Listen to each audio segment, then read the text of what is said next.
Hello ನಮಸ್ತೆ friends. ಇವತ್ತು ನಾನು ಮಾಡ್ತಾಯಿದ್ದೀನಿ ಕ್ಯಾರೆಟ್ ರಸ್ಮಲಾಯಿ. ಕ್ಯಾರೆಟ್ ರಸ್ಮಲಾಯಿ ಹೇಗೆ ಮಾಡೋದಂತ ನೋಡ್ಕೊಂಡು ಬರೋಣ ಬನ್ನಿ. ಇದು ನಾನು ಚೆನ್ನಾಗಿ ಕ್ಲೀನಾಗಿ ತೊಳೆದಿಟ್ಟಿದ್ದೀನಿ. ಇದಕ್ಕೆ ಕಟ್ ಮಾಡ್ತೀನಿ. ಮಿಕ್ಸರ್ ಜಾರಿಗೆ ಕಟ್ ಮಾಡಿ ಮಿಕ್ಸರ್ ಜಾರಿಗೆ ಹಾಕೋಬೇಕಾಗ್ತದೆ.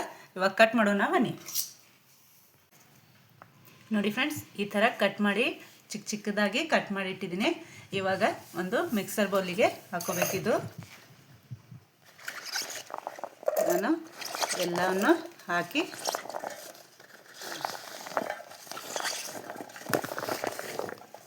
ಈಗ ಹಾಕಿದ್ದೀನಿ. ಮತ್ತು ಒಂದು ಏಲಕ್ಕಿ ಹಾಕ್ತಾಯಿದ್ದೀನಿ. ಇದು ಒಂದು ಕಪ್ಪಷ್ಟು ಸಕ್ಕರೆ ತೊಗೊಂಡಿದ್ದೀನಿ. ಒಂದು ಕಪ್ಪಷ್ಟು ಇದಕ್ಕೆ ಹಾಕಬೇಕು. ಮತ್ತು ಒಂದು ಕಪ್ಪಷ್ಟು ರಸ್ಮಲಾಯಿಗೆ ಹಾಕ್ತಾ ಇದ್ದೀವಲ್ವ, ಮಾಡ್ತಾಯಿದ್ದಿಲ್ಲ, ಅದಕ್ಕೆ ಹಾಕಬೇಕಾಗ್ತದೆ. ಅದಕ್ಕಾಗಿ ನಾನು ಅರ್ಧ ಹಾಕಿ ಅರ್ಧ ಇಟ್ಟಿದ್ದೀನಿ. ನೋಡಿ, ನಾನು ಏಲಕ್ಕಿ ತೆಗೆದು ಹಾಕ್ತಾಯಿದ್ದೀನಿ. ಏಲಕ್ಕಿ ಸುಲಿದು ಹಾಕಿದ್ದೀನಿ. ಇವಾಗ ಮಿಕ್ಸರ್ ಜಾರ್ ಮಾಡ್ಕೊಂಡು ಬರೋಣ ಬನ್ನಿ. ಇವಾಗ ನೋಡಿ ಫ್ರೆಂಡ್ಸ್, ಇದು ಹೀಗೆ ನಾನು ಮಿಕ್ಸರ್ ಮಾಡ್ಕೊಂಡಿದ್ದೀನಿ. ಹೀಗಾಗಬೇಕು. ಇವಾಗ ಇದು ಒಂದು ಪ್ಯಾನಿಗೆ ತುಪ್ಪ ಹಾಕೋಬೇಕು. ಒಂದು ಪ್ಯಾನಿಗೆ ನಾನು ಒಂದು ಸ್ಪೂನಷ್ಟು ತುಪ್ಪ ಹಾಕ್ತಾಯಿದ್ದೀನಿ. ತುಪ್ಪ ಬಿಸಿ ಆದಮೇಲೆ ಇದು ಕ್ಯಾರೆಟ್ ಮಿಕ್ಸರ್. ಇವಾಗ ತುಪ್ಪ ಬಿಸಿಯಾಗಿದೆ, ಅದಕ್ಕೆ ಕ್ಯಾರೆಟ್ ಮಿಕ್ಸರ್ ಮಾಡಿದಂಥ ಕ್ಯಾರೆಟ್ ಹಾಕ್ತಾಯಿದ್ದೀನಿ. ನೋಡಿ ಫ್ರೆಂಡ್ಸ್, ಹೀಗೆ ಚೆನ್ನಾಗಿ ನಾವು ಫ್ರೈ ಮಾಡ್ಕೋಬೇಕಾಗ್ತದೆ. ಯಾಕಂದರೆ ಇದು ಹಸಿ ಸ್ಮೆಲ್ಲ ಹೋಗಬೇಕು. ಹೋದ್ಮೇಲೆ ಇದು ಸ್ವಲ್ಪ ಗಟ್ಟಿ ಆಗ್ತದೆ. ಆವಾಗ ಬಾಲ್ಸ್ ಮಾಡಲಿಕ್ಕೆ ರೆಡಿ ಆಗ್ತದೆ. ನೋಡಿ, ಸ್ಲೋ ಫ್ಲೇಮಲ್ಲಿ ಇಟ್ಟು ಇದು ಚೆನ್ನಾಗಿ ಫ್ರೈ ಮಾಡ್ಕೋಬೇಕು.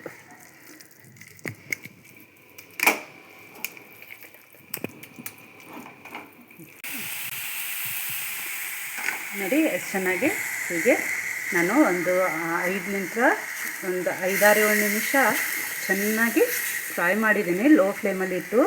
ಇವಾಗ ಇದಕ್ಕೆ ಒಂದು ಸರ್ವಿಂಗ್ ಬೌಲಲ್ಲಿ ತೆಗಿಬೇಕಾಗ್ತದೆ. ಏಕೆಂದರೆ ಇದು ಆರ್ಲಿಕ್ಕೆ ಬಿಡಬೇಕಲ್ವ, ಅದಕ್ಕಾಗಿ ಒಂದು ಪ್ಲೇಟಲ್ಲಿ ತೆಗಿತಾ ಇದ್ದೀನಿ. ನಾನು ಒಂದು ಕಪ್ಪಷ್ಟು ಮಿಲ್ಕ್ ಪೌಡ್ರ್ ಹಾಕ್ತಾಯಿದ್ದೀನಿ. ಇದಕ್ಕೆ ಎಲ್ಲ ಚೆನ್ನಾಗಿ ಮಿಕ್ಸ್ ಮಾಡ್ಕೋಬೇಕು.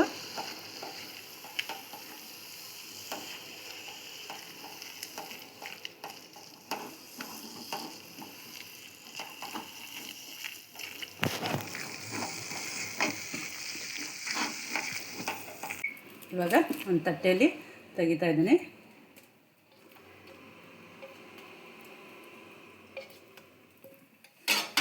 ನೋಡಿ, ಇದಕ್ಕೆ ಹೀಗೆ ಚೆನ್ನಾಗಿ ಕೋಲ್ಡ್ ಆಗೋ ಮಟ್ಟ ಇದು ಆರಬೇಕಾಗ್ತದೆ ಲಡ್ಡು ಮಾಡಲಿಕ್ಕೆ.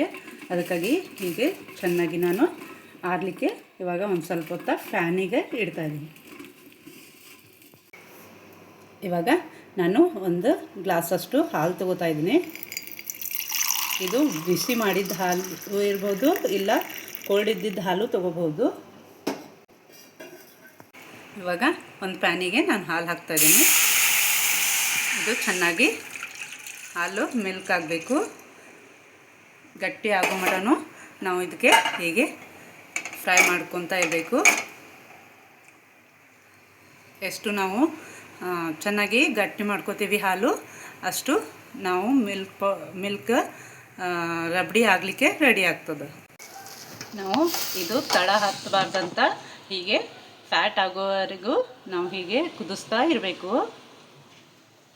ಎಷ್ಟು ಚೆನ್ನಾಗಿ ಫ್ಯಾಟ್ ಆಗ್ತದೆ ಇದು ಹಾಲು, ಅಷ್ಟು ಕುದೀತದಲ್ಲ ಅಷ್ಟು ಫ್ಯಾಟ್ ಆಗ್ತದೆ.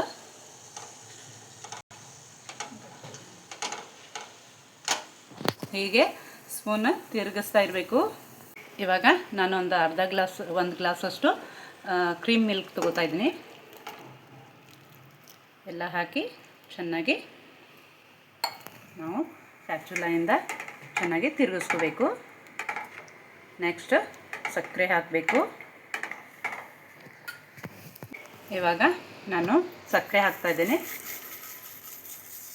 ಆವಾಗಲೇ ಇಟ್ಟಿದ್ದಂಥ ಅರ್ಧ ಕಪ್ಪಷ್ಟು ಸಕ್ಕರೆ ಹಾಕಿದ್ದೀನಿ.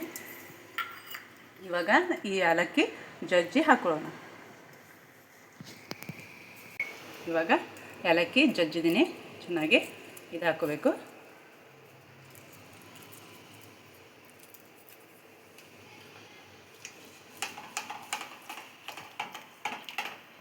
ನೋಡಿ ಫ್ರೆಂಡ್ಸ್ ಎಷ್ಟು ಚೆನ್ನಾಗಿ ಥಿಕ್ಕಾಗಿದೆ. ಇವಾಗ ನಾನು ಗ್ಯಾಸ್ ಆಫ್ ಮಾಡ್ತಾಯಿದ್ದೀನಿ. ಇವಾಗ ಇದಕ್ಕೆ ನಾನು ಒಂದು 5 ನಿಮಿಷ ಕೋಲ್ಡ್ ಆಗಲಿಕ್ಕೆ ಬಿಡಬೇಕು.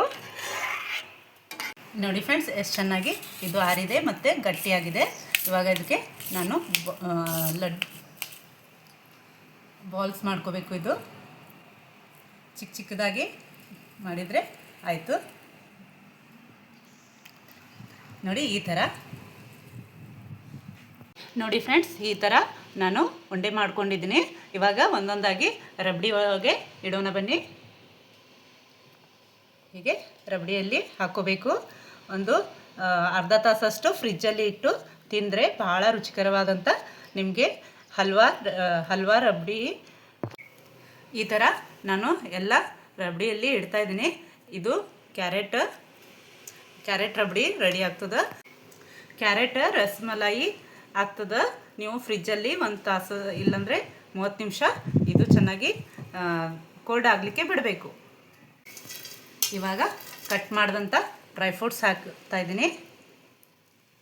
ನೋಡಿ ನಾನು ಸ್ವಲ್ಪ ಕೇಸರ್ ಹಾಕಿದ್ದೆ, ಅದಕ್ಕಾಗಿ ಫುಲ್ ಆರೆಂಜ್ ಟೈಪ್ ಕಾಣಿಸ್ತಾ ಇದೆ. ಇವಾಗ ನೋಡಿ ಎಷ್ಟು ಚೆನ್ನಾಗಿ ಕಾಣಿಸ್ತಾ ಇದೆ ಅಲ್ವಾ. ಇವಾಗ ಫ್ರಿಜ್ಜಿಗೆ ಒಂದು ಅರ್ಧ ತಾಸಷ್ಟು ನಾನು ಫ್ರಿಜ್ಜಲ್ಲಿ ಇಡ್ತಾಯಿದ್ದೀನಿ. ನೋಡಿ ಫ್ರೆಂಡ್ಸ್ ಇವಾಗ ಅರ್ಧ ತಾಸು ನಾನು ಫ್ರಿಜ್ಜಲ್ಲಿ ಇಟ್ಟಿದ್ದೆ. ಎಷ್ಟು ಚೆನ್ನಾಗಿ ಕೋಲ್ಡಾಗಿ ನಾನು ಮಾಡಿದಂಥ ಕ್ಯಾರೆಟ್ ರಸಮಲಾಯಿ ರೆಡಿಯಾಗಿದೆ. ಇವಾಗ ಸರ್ವಿಂಗ್ ಬೌಲಿಗೆ ಹಾಕ್ತಾಯಿದ್ದೀನಿ ನಾನು. ನೀವು ಮನೆಯಲ್ಲಿ ಮಾಡಿ ಹೇಗಾಗಿದೆ ಅಂತ ನಮಗೂ ತಿಳಿಸಿ ಫ್ರೆಂಡ್ಸ್.